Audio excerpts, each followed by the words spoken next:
তৃণমূল 3 নম্বর জায়গায় নেমে যাবে, 2 নম্বর হবে বাম, 3 হবে তৃণমূল যদি এসআইআর ঠিকভাবে হয়। এসআইআর যারা বিরোধিতা করেছিল তাদের দুগালে দুটো চরমান্তনি যারা ভোটার, একটা গাল হচ্ছে আরজেডি আর একটা গাল হচ্ছে কংগ্রেস। একজনের বাবার বিরুদ্ধে চুরির অভিযোগ, আরেকজনের বাবার বিরুদ্ধে চুরির অভিযোগ প্রমাণিত এবং রাহুল গান্ধী বিহারের ভোটাররা বুঝে গেছে তিনি মিথ্যা কথা বলছেন। তৃণমূল বুঝতে পারছে একটা করে এসআইআর এর দিন যাচ্ছে আর তৃণমূলের কিছু করে ভোট করছে। পশ্চিমবঙ্গে যদি এসআইআর ঠিকভাবে হয়, ভারতীয় জনতা পার্টি 180 অতিক্রম করতে পারে। বিহারের নির্বাচনে এনডিএ যে এত বড় জয় পেল, এই জয়টা একটা দিক থেকে সুশাসনের জয়, নিশ্চয়ই সুশাসনের জয়, মহিলাদের ক্ষমতায়নের জয়, কিন্তু আরো বড় ভাবে এটা হচ্ছে এসআইআর এর যারা বিরোধিতা করেছিল তাদের দুগালে দুটো চরমান্তনি যারা ভোটার, একটা গাল হচ্ছে আরজেডি আর একটা গাল হচ্ছে কংগ্রেস। যারা এসআইআর কে ভোট চুরি করেছিল আপনি তাদের ব্যাকগ্রাউন্ড দেখুন। আরজেডির প্রতিষ্ঠাতা লালু প্রসাদ যাদব তিনি কিন্তু অভিযুক্ত নন, তিনি দোষী সাব্যস্ত হয়েছেন চারা ঘোটালায়। আর কংগ্রেসের যিনি এখন নেতা রাহুল গান্ধী, তার বাবা প্রাক্তন প্রধানমন্ত্রী রাজীব গান্ধী, তার বিরুদ্ধে বোফোর্স কেলেঙ্কারির অভিযোগ উঠেছিল। সেই অভিযোগে 1999 সালে কংগ্রেস হারিয়ে গেছিল। গালি গালি মে শোর হ্যায়, রাজীব গান্ধী চোর হ্যায়, তখন ভারতের অলিতে গলিতে শোনা যেত। একজনের বাবার বিরুদ্ধে চুরির অভিযোগ, আরেকজনের বাবার বিরুদ্ধে চুরির অভিযোগ প্রমাণিত এবং রাহুল গান্ধী এবং সোনিয়া গান্ধী নিজেদের বিরুদ্ধে দুর্নীতির তদন্ত চলছে। তারা যখন ভারতের প্রধানমন্ত্রীকে ভোট চোর বলার স্পর্ধা দেখান, তখন তার প্রত্যুত্তর কিভাবে দিতে হয় বিহারের ভোটাররা তাদের বুঝিয়ে দিয়েছে। তারা যখন নরেন্দ্র মোদীর মাকে অপমান করার স্পর্ধা দেখান, তখন তার প্রত্যুত্তর কি করে দিতে হয় বিহারের মহিলারা বুঝিয়ে দিয়েছেন। তারা যখন ছট পুজোকে, ছট দেবতাকে, ছট মাইয়াকে অপমান করার স্পর্ধা দেখান, তখন তার প্রত্যুত্তর কি করে দিতে হয় বিহারের ভোটার তারা বুঝিয়ে দিয়েছেন। এবং এটা শুধু বিহারের ফিনোমেনন বলে ভুল করবেন না, ভারতের যে প্রান্তে প্রধানমন্ত্রী নরেন্দ্র মোদীকে তীব্র ভাষায় অপমান করার চেষ্টা করা হবে, সমালোচনা হতেই পারে, অপমান, কোনো তথ্য কোনো প্রমাণ ছাড়া কাউকে চোর বলা, যিনি ভারতবর্ষের প্রধানমন্ত্রী, এটা পাকিস্তানের একজন নেতা বলতে পারেন, বাংলাদেশের একজন নেতা বলতে পারেন, ভারতবর্ষের কোনো নেতা যখন এটা বলে কোনো প্রমাণ ছাড়া, কোনো প্রমাণ নেই বলেই তারা যেতে পারছে না কোর্টে। তাহলে রাহুল গান্ধী প্রেস কনফারেন্স না করে কোর্টে যেতেন। তিনি জানেন কোর্টে গেলে তিনি যে ফেক প্রমাণ দিচ্ছেন, ফেক ডকুমেন্ট দিচ্ছেন, সেটা বেআপ্রুভ হয়ে যাবে। তিনি কোর্টে যাওয়ার সাহস দেখাতে পারেন, হতে পারে, কিন্তু বিহারের ভোটাররা বুঝে গেছে তিনি মিথ্যা কথা বলছেন। বিহারের ভোটারদের রায় রাহুল গান্ধীর এই যে মিথ্যাচারের বিরুদ্ধে, বিহারের ভোটারদের রায় লালু প্রসাদ যাদবের চুরির বিরুদ্ধে। তারা আবার চান না বিহারে জঙ্গলরাজ ফিরে আসুন। কিন্তু ইন্টারেস্টিং ব্যাপার হচ্ছে পশ্চিমবঙ্গ কিন্তু জঙ্গলরাজ চলছে। এমন একটা রাজ্য যেখানে একটা হসপিটালে কর্তব্যরত ডাক্তারকে ধর্ষণ করে খুন নাকি খুন করে দর্শন আমরা জানি না, করেন একজন পুলিশের সিভিক ভলেন্টিয়ার, যা রক্ষাকর্তা হওয়ার কথা ছিল। আর প্রশাসন চেষ্টা করে প্রমাণ, অনেকেই মনে করছেন প্রমাণ লোপাট করার চেষ্টায় প্রশাসন থাকে।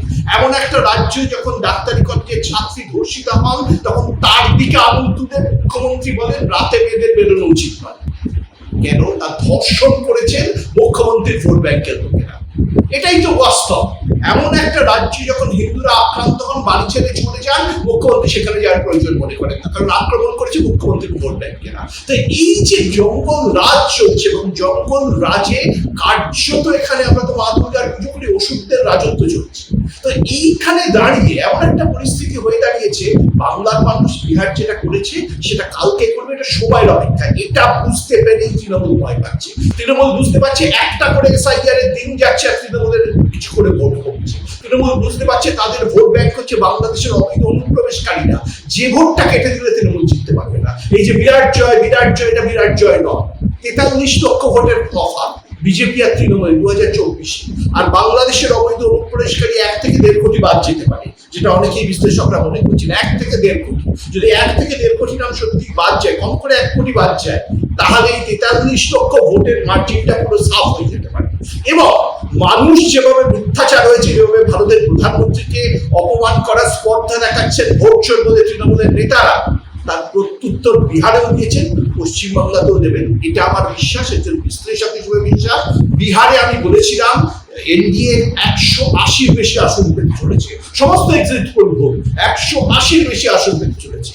আজকে আমি বলছি পশ্চিমবঙ্গে যদি এসআইআর ঠিকভাবে হয়, ভারতীয় জনতা পার্টি 180 অতিক্রম করে যাবে। 294 বলতে 180 অতিক্রম করে যাবে যদি ঠিকভাবে এসআইআর হয়।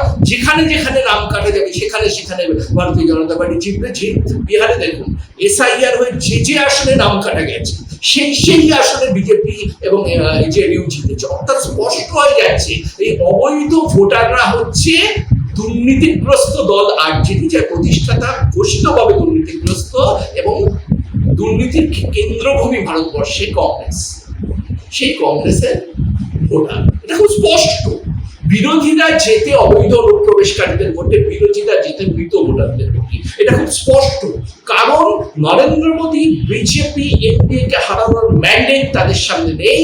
তাদের সমর্থন পাকিস্তান থেকে আসে, তাদের সমর্থন বাংলাদেশ থেকে আসে, কিন্তু ভারতের মানুষ তাদের সমর্থন করে না। কারণ তারা বুঝে গেছে এই মানুষগুলো কার্যত পাকিস্তানের এজেন্ট, বাংলাদেশের এজেন্ট, তাছাড়া আর কিছু না।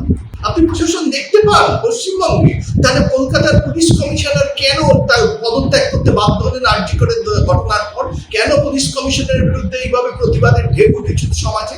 সেটা আপনি বলবেন একজন মহিলা হয়ে বলুন। প্রশাসন দেখতে পান, পুলিশ তো ধর্ষকদের হাতে হাত ধরে দাঁড়িয়ে আছে, পুলিশ তো ধর্ষকদের সুরক্ষা দিচ্ছে মেয়েদের সুরক্ষা দেওয়ার পরিবর্তে। কিন্তু একটা কথা মনে রাখবেন, বিহারে এই পরিবর্তনের একটা বড় কারণ হচ্ছে মহিলাদের ভোট হচ্ছে 71% বেশি করেছে, পুরুষদের ভোট যেখানে 62%। এই মহিলারা যে বেরিয়ে গিয়ে ভোট দিয়েছেন, এই মহিলারা নিজেদের সুরক্ষা আত্মসম্মানের জন্য ভোট দিয়েছেন। আমার বিশ্বাস যে বাংলায় মুখ্যমন্ত্রী বলেন মেয়েদের রাতে বেরোনো উচিত নয়, তার সমুচিত জবাব বাংলার মহিলারা দেবেন যদি তারা ভোট দিতে পারেন। যদি তারা ভোট দিতে পারেন, এই কথাটা এই কারণে বলছি কারণ তৃণমূলের যেসব কি বলে দুধের গাইরা ঘুরে বেড়াবে তারা ভোট আটকাবার চেষ্টা করবে যদি তারা ভোট দিতে পারে। এবং যদি বাংলাদেশি অবৈধ অনুপ্রবেশকারীদের নাম ভোটার লিস্ট থেকে বাদ যায়। একটা কথা মনে করি যে 2002 সালে যখন এসআইআর হয়েছিল, এই এসআইআর পর প্রথম নির্বাচন ছিল 2004, সেই নির্বাচনে তৃণমূলের আসনে একে নেমে এসেছিল। একমাত্র মমতা বন্দ্যোপাধ্যায় জিতেছিলেন, আর কেউ জিততে পারেন। আর বামফ্রন্ট 42-এর মধ্যে 35টা আসন জিতেছিল। অর্থাৎ তৃণমূল কংগ্রেসের ভোটার বেসটা যে বেসিক্যালি অবৈধ অনুপ্রবেশকারী, সেদিনও তার ইঙ্গিত মেরেছিল, আর আজকে তো ক্ষমতায় থেকে সেটা আরো বেশি। এই জন্য তারা এসআইআর কে ভয় পাচ্ছে। এসআইআর মানে অবৈধ অনুপ্রবেশকারী মৃত ভোটারের নাম ভোটার লিস্ট থেকে কাটা যাবে, তাকে কারা ভয় পায়? যারা জাল ভোটে যেতে। তৃণমূল জানে এসআইআর হলে তারা জিততে পারবে না, শুধু জিততে পারবে না, দুয়ের নিচে সাফ হয়ে যাবে। 3 নম্বর জায়গায় তৃণমূল নেমে যাবে। আমি আপনাকে বলছি তৃণমূল 3 নম্বর জায়গায় নেমে যাবে। 2 নম্বর হবে বাম, 3 হবে তৃণমূল, যদি এসআইআর ঠিকভাবে হয়। কারণ বামেদেরও একটা সাপোর্ট বেস আছে। তৃণমূলের সাপোর্ট বেস হচ্ছে বাংলাদেশের অবৈধ অনুপ্রবেশকারী, স্পষ্ট ভাষায় বলছি। ঠিক এই কারণে তৃণমূলের স্লোগান হচ্ছে জয় বাংলা, যেটা বাংলাদেশের আওয়ামী লীগের স্লোগান ছিল। ওরা জানে ওদের সাপোর্ট বেস হচ্ছে বাংলাদেশের অবৈধ অনুপ্রবেশকারীরা, তাই বাংলাদেশের স্লোগান ধার করে পশ্চিমবঙ্গের নির্বাচন করার চেষ্টা করেছে। কিন্তু বাংলাদেশের আওয়ামী লীগের পরিণত হয়েছে আমরা দেখেছি। আজকে তৃণমূল যদি আওয়ামী লীগকে অনুসরণ করে, তাহলে কি তারা আত্মঘাতের মধ্যে হচ্ছে? প্রশ্ন তৃণমূল বিশিষ্ট নেতাদের কাছে রাখা।